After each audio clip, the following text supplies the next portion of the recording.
का तो कोई कसूर नहीं था, लेकिन अम्मी ने खामखा उससे भी बातें सुनाई हैं। हाँ, कसूरवार तो सिर्फ मैं हूँ, सारे जुर्म मेरे हैं। फांसी लगा दो मुझे। अब एक लड़का मेरी बेटी को तंग कर रहा है तो मैं क्या करूंगी? हाथ पे हाथ रख के बैठ जाऊं? आपको निदा ने क्या कहा है कि आदिल उसे तंग करता है? ये क्या बताएगी? खुद मैंने बातें सुनी है। और शकील, मैं आपको बता रही हूँ, उस लड़के के इरादे सही नहीं है। अम्मी आदिल के बारे में कोई गलत बात मत करें। तुम्हें तो मैं रुको तुम।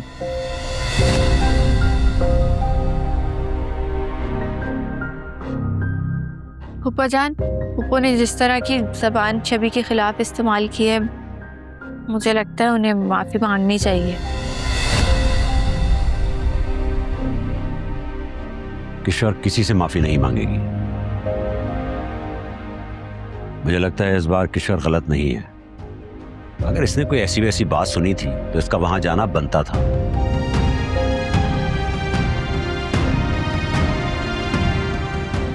इस बार मैं किशोर के साथ हूं। अगर पप्पा जान, मैं बेटा, आप दोनों अभी कमरे में जाओ, हम बाद में बात करते हैं।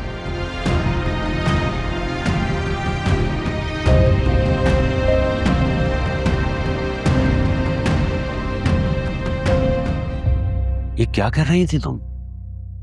निदा हमारी बेटी है, अब तुम उस पर हाथ उठाओगी? क्या हो गया है किशोर तुम्हें? जब बच्चे बागी हो जाते हैं ना तो ऐसा करना पड़ता है। निदा ऐसी नहीं है और ये बात तुम अच्छी तरह से जानती हो। गलत बात मत करो।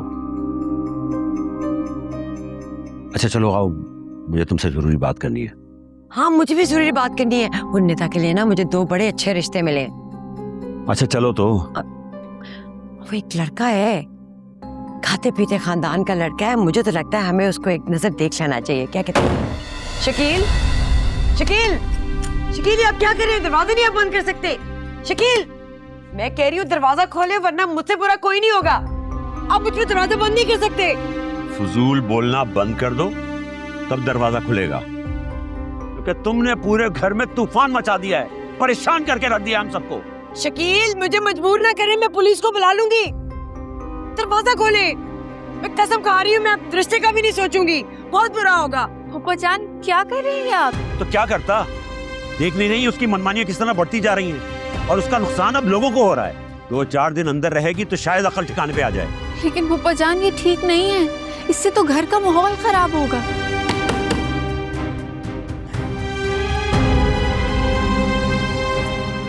बेटा तुम समझ नहीं रही हो। बेसिकली मैं डर गया हूं। तुम्हें क्या लगता है ये सारे तमाशे के बाद क्या ये चुप रहेगी? तुम घर में रहती नहीं हो, मैं बाहर ऑफिस में होता हूं। रहा कौन? निदा और किश्वर। अब इसने हमारे पीछे किसी के साथ निदा का निकाह पड़वा दिया तो कौन जिम्मेदार होगा? फूफा जान, अब ऐसी बात भी नहीं है। माना कि पप्पू ने जो किया है वो गलत किया है, लेकिन वो निदा के लिए गलत नहीं सोच सकती हैं। यानी तुम सारा तमाशा देखने के बावजूद उसका साथ दे रही हो? भूल गई उसने तुम्हारे साथ क्या क्या किया है? मैं कुछ नहीं भूली हूँ पप्पा जान, लेकिन कहते हैं ना, खून के रिश्तों का भी एक सच होता है। किसी के रवैये, किसी की बात से ये मिट नहीं सकते हैं। आप प्लीज पप्पू को बाहर निकालें। नहीं बेटा, इस बार ये जरूरी है। 2-4 दिन कमरे में रहेगी, जब अक्ल आ जाएगी फिर देखेंगे। तुम लोग टेंशन मत लो, इस मामले को मैं खुद देख लूंगा। अच्छा, मैंने कहा ना बेटा, इस मामले को मैं खुद देख लूंगा। तुम लोग जाओ, कुछ खाओ,